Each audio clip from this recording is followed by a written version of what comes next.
বাচ্চা কথা বলছেন। ও বাবা ভাই আমি কি দোষ করছি? ভাই আমি মদ খাই, আমার লাইসেন্স আছে, আমার লাইসেন্স করা, আমার বাড়ির লাইসেন্স করা, আমি মদ খাই। ও মদ খান, বাংলাদেশ করা। না এগুলো কোনো কিছুতে আমি আসক্ত না।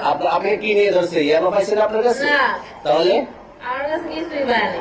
কেন পুলিশ আপনারা 40 কেজি ইয়াবা পাইছে? ভাই আমি যে সঙ্গ, কার সঙ্গ? ভাই আমি ঘুরতে বেরিয়েছি। হ্যাঁ, তো ইয়াবা কার কাছে পাইছে তাহলে? হ্যাঁ? গাড়িতে। গাড়িতে পাইছে। তো এই গাড়িটা আপনার না? না। কার? আপনার সঙ্গী? আপনি তো ছিলেন তাদের সাথে একসাথে, এবার আপনারা একসাথে 40 কেজি ইয়াবা পাইছে, আবার আপনি বলতেছেন আপনার কাছে হয় না, গাড়িতে পাইছে। আচ্ছা, আপনার নাম কি? একটু সুন্দর করে তাকে এত সুন্দর ছবি। বাড়ি কোথায়? ঢাকা মিরপুর। ঢাকা মিরপুর। বাবার নাম কি? বাবার নাম